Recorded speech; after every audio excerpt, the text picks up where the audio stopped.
का रंग जो है लाल हो चुका है। दिन प्रतिदिन जो है मुख्यमंत्री जी के नाक के नीचे हत्या हो रहा है, अपहरण हो रहा है, लूट हो रहा है और अपराधी जो है बेलगाम हो चुके हैं। कोई भी एक बार भी मुख्यमंत्री जी की कोई प्रतिक्रिया अगर आई हो तो आप बताइए।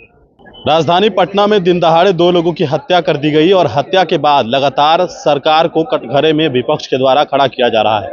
राजधानी पटना समेत बिहार के अन्य जिलों में प्रतिदिन जो है वो 100 से ज्यादा राउंड गोलियां चलती है। यह विपक्ष का आरोप लगातार है।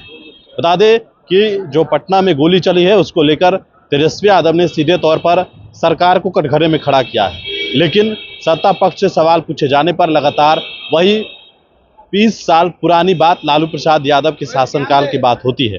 और जो विपक्ष में लोग हैं वो इस बात को कह रहे हैं कि मौजूदा 20 साल की स्थिति और अब की स्थिति जो है वो देखिए कि किस तरीके से लगातार बिहार में आपराधिक घटनाएं हो रही है और किस प्रकार से राजधानी पटना में मुख्यमंत्री नीतीश कुमार के आवास के ठीक चंद कदमों की दूरियां पर जो है वो धड़ाधड़ गोली चल रही है। क्या कुछ कह रहे हैं नेता प्रतिपक्ष तेजस्वी यादव, वो आप सुनिए। का रंग जो है लाल हो चुका है।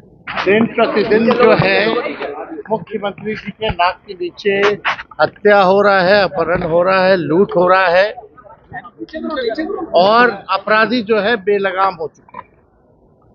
कोई भी एक बार भी मुख्यमंत्री जी की कोई प्रतिक्रिया अगर आई हो तो आप बताइए।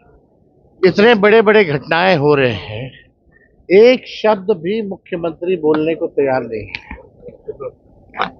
आखिर law and order criminal disorder में कैसे बदल रहा है, ये अब तो चर्चा केवल बिहार में नहीं, बिहार के बाहर भी चर्चाएं होने लगी हैं कि एनडीए के शासनकाल में कितना अपराध बढ़ा है।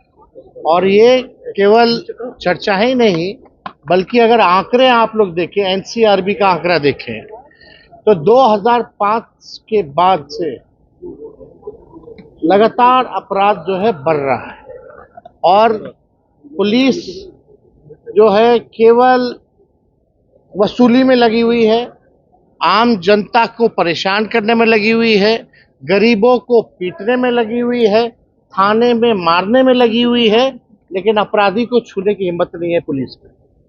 आप पुलिस का भय अपराधियों के मन से खत्म हो चुका है। अपराधी जो है खुले आम, आपने जो देखा होगा विशेषज्ञ भवन के आगे किस प्रकार से जो है गोलियां चलाई जा रही हैं। तो आप देखिएगा जब ये पटना का जो वीआईपी एरिया सुरक्षित नहीं है, मुख्यमंत्री के घर के 1 किलोमीटर का दायरा सुरक्षित नहीं है, तो बिहार कहां से सुरक्षित। हमने कई बार बोला है कि बिहार सुरक्षित हाथों में नहीं है। अब नीतीश जी थक चुके हैं, उनसे बिहार संभाला नहीं जा रहा है। He is tired chief minister and he is running the government with the retired अधिकारी जो कि करप्ट है। इसलिए बिहार के लोग इस बार बदलाव लाएंगे, एक नई सरकार लाएंगे जो पढ़ाई, दवाई, कमाई, सिंचाई, सुनवाई और कार्रवाई की बात करे, जो काम करे जनता को। 20 साल हो गया, 20 साल में अभी तक बिहार गरीबी में नंबर 1, बेरोजगारी में नंबर 1, पलायन में नंबर 1 और पीछे कहाँ, शिक्षा में पीछे, चिकित्सा में पीछे, रोजगार देने में पीछे, कारखानों में पीछे। 20 साल मुख्यमंत्री नीतीश कुमार जी, 11 साल नरेंद्र मोदी जी प्रधानमंत्री। जब ये दोनों मिलकर के इतने सालों तक राज करने के बाद भी अगर हमारा बिहार सबसे पीछे है तो इन दोनों का क्या मतलब है। लोगों को बदलाव चाहिए।